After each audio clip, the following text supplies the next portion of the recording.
Bansal news की खबर पर मुहर लग चुकी है और बीजेपी में अब दीपक सक्सेना शामिल होंगे। तो इस वक्त की सबसे बड़ी ये खबर है, सैकड़ों समर्थकों के साथ दीपक सक्सेना बीजेपी में शामिल होंगे। और ऐसी सीट छिंदवाड़ा जहां पर फिलहाल कांग्रेस काबिज है, इस सीट पर भी अब कांग्रेस को सबसे बड़ा झटका लगने वाला है।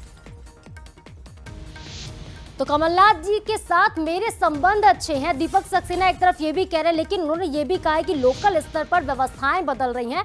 और जब व्यवस्थाएं बदल रही हैं तो ऐसे में देखिए अब सियासत भी कितनी बदल जाती है समय के साथ।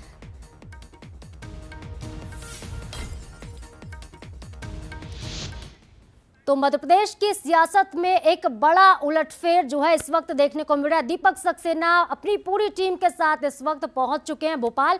और चलिए ज्यादा अपडेट लेते हैं हमारे सहयोगी सूरज शर्मा से, जो हमारे साथ सीधे लाइव जुड़ रहा है भोपाल से। सूरज, अब तक की सबसे बड़ी खबर है, दीपक सक्सेना ने बिल्कुल साफ कर दिया आपके साथ बातचीत में कि वो बीजेपी में आ रहे हैं, लेकिन सवाल अब ये है कि दीपक सक्सेना के साथ और कितने लोग बीजेपी में आ रहे हैं? देखिए, दीपक सक्सेना अपने आप में बड़ा नाम है। साधना खासतौर से कमलनाथ के बहुत करीबी हैं, छोटे भाई की तरह हैं, करीब 45 साल से काम कर रहे हैं। और जिस तरीके से उन्होंने चर्चा भी की कि छिंदवाड़ा को कमलनाथ जी, मैं, मिगलानी जी और तीनों चारों लोग मिलकर हम लोग चलाते थे, लेकिन अब व्यवस्थाएं बदल गई हैं और यही कारण है कि बदलती व्यवस्थाओं के चलते छिंदवाड़ा के विकास पर एक ब्रेक लग गया है। शायद यही कारण है कि वो बीजेपी की तरफ आगे बढ़ रहे हैं। हालांकि स्पष्ट तौर पर वो ये भी कह रहे हैं कि कमलनाथ जी से मेरी मुलाकात हुई थी, वो मिलने आए थे, तो वो मैंने स्पष्ट तौर पर कहा कि मैं शर्मिंदा हूं। उन्होंने ही मुझसे कहा कि दीपक मुझे भी दुख है। तो आप समझ सकते हैं किस तरीके से दोनों भाई की तरह रहने वाला है, यानी कह सकते हैं कि दोस्त दोस्त ना रहा, भाई भाई ना रहा। विकास के लिए वो अब कमल की तरफ आगे बढ़ रहे हैं। इस पर स्पष्ट तौर पर कह रहे थे कि कमलनाथ सरकार ने 20,000 करोड़ के जो काम है वो स्वीकृत किए थे, लेकिन जैसे ही बीजेपी की सरकार आई कहीं ना कहीं लोकल व्यवस्थाओं में परिवर्तन आया और यही कारण है कि अब वो व्यवस्थाओं को दुरुस्त करने, उनके साथ कदम ताल मिलाने के लिए भारतीय जनता पार्टी में शामिल हो रहे हैं। तो खासतौर से एक बड़ी बात है और बड़ा झटका कांग्रेस को, कमलनाथ को, क्योंकि ये वही दीपक सक्सेना है जो कमलनाथ के साथ 45 साल से थे।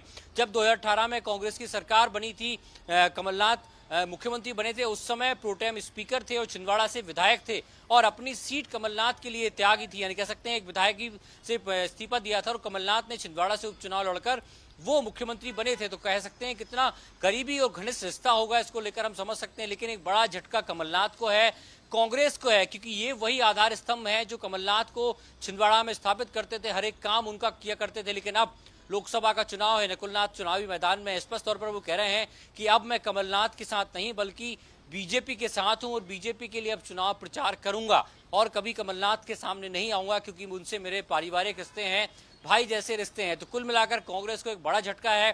अब से कुछ देर बाद ही वो भोपाल में बीजेपी कार्यालय में प्रदेश अध्यक्ष बीडी शर्मा के सामने हजारों कार्यकर्ताओं के साथ सदस्यता लेंगे। लेकिन बड़ी बात अभी भी वही कि आखिर व्यवस्था संगठन की हो, लोकल स्तर की हो, इससे नाराज क्यों है, ये कहीं ना कहीं कांग्रेस को सोचना पड़ेगा कि आखिर क्यों।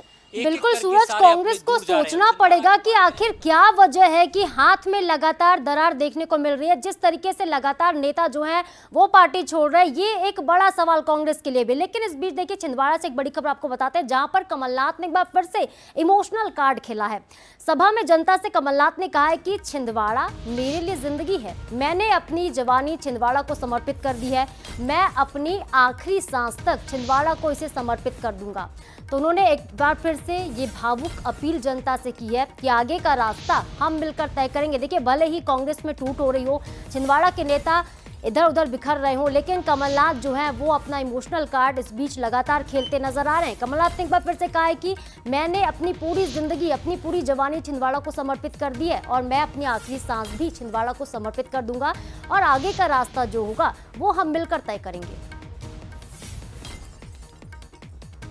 ये सब आपके सामने, मैंने तो अपनी जवानी समर्पित कर दी छिंदवाड़ा जिले को। मेरे लिए ये एक निर्वाचन क्षेत्र नहीं है, ये मेरी जिंदगी है।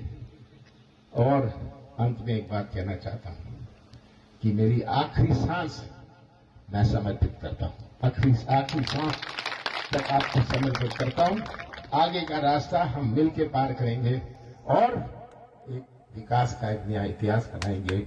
आप सबका बहुत बहुत धन्यवाद।